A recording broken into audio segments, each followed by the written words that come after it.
Corey Dalton is one of those behind-the-scenes employees who makes a difference.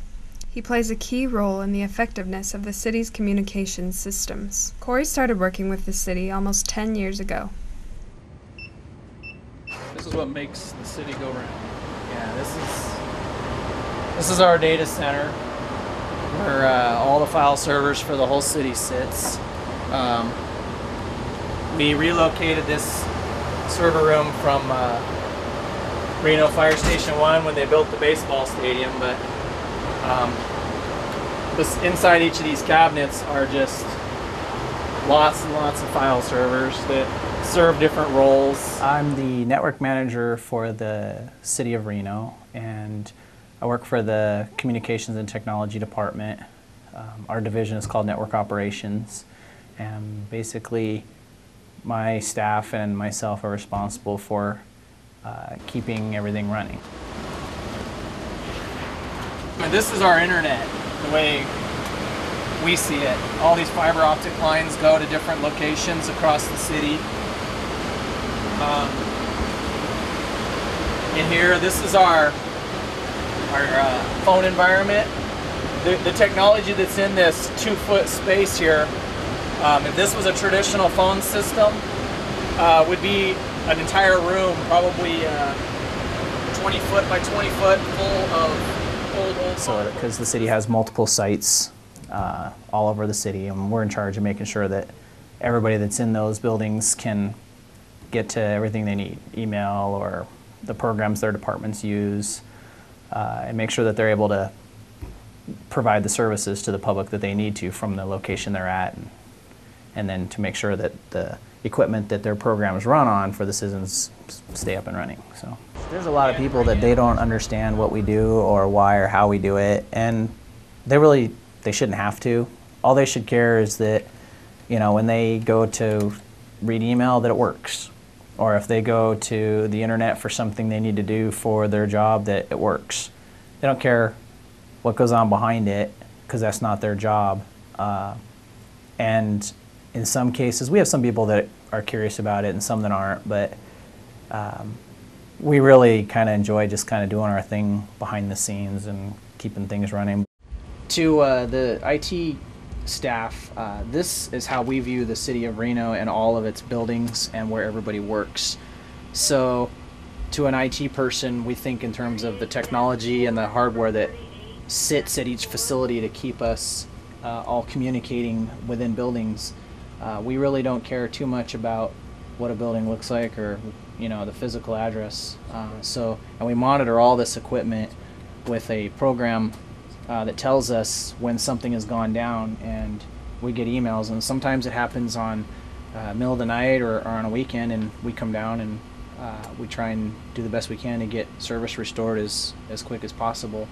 I really like that our department are problem solvers for other agencies in the city, meeting all the different people and seeing how each department works. And I really like to help solve problems for other departments, and that includes, you know, they'll come to us with something they want to do, and we help them find the software or the hardware to do their project. We do a lot of stuff late at night when there's nobody around. It's just kind of cool to see the end result, and how a lot of people actually appreciate what you do and how much you do it, even though they have no idea that we're here, that we did that for them. You know, the citizens just see the end result.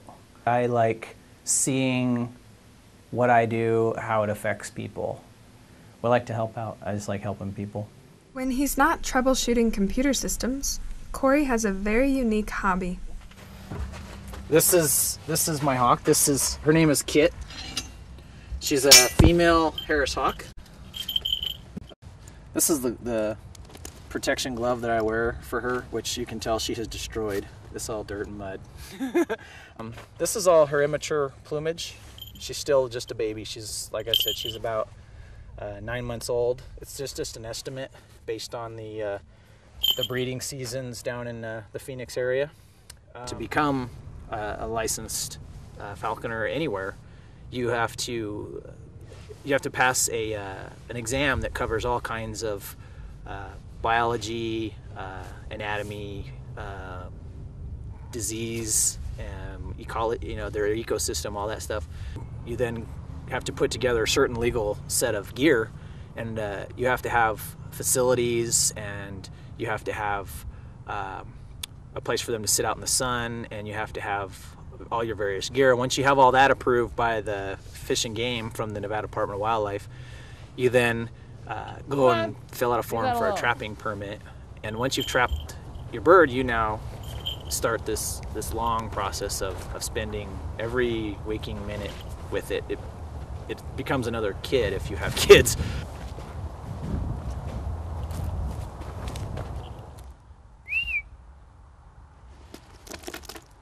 How you doing? She's like, huh? Come on.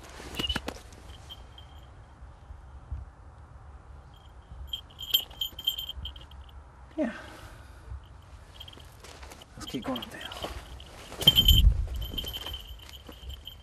Their eyesight is incredible. At about a mile, they can actually see the movement of a rat or a mouse or a rabbit, and at about a half a mile, a bird of prey can actually see the rib cage of an animal breathing. If it's like a rabbit, they can actually see it breathe at about a half a mile, and they see, 5+ times better than we do, and that's their key to survival is movement rate.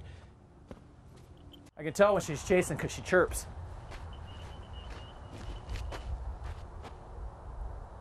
Teardrop it, baby. She got it. Oh, she let it go. She didn't hold on to it. There's really one big thing when it comes to doing what I do with falconry, to where when you let your bird go to go out and go hunting with it, that it doesn't just fly away, and it's just trust. So as soon as you have spent enough time with that bird for probably a month, maybe a month and a half in the beginning, that bird will trust you just as well as a dog or even pigeons in a park.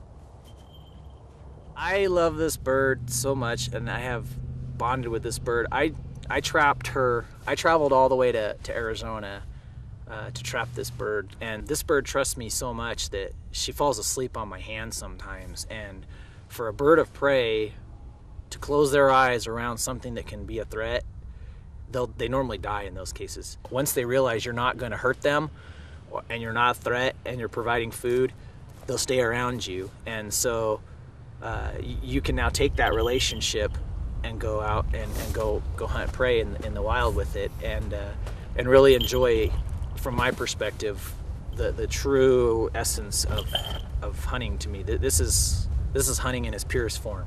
This is you just being part of what happens naturally.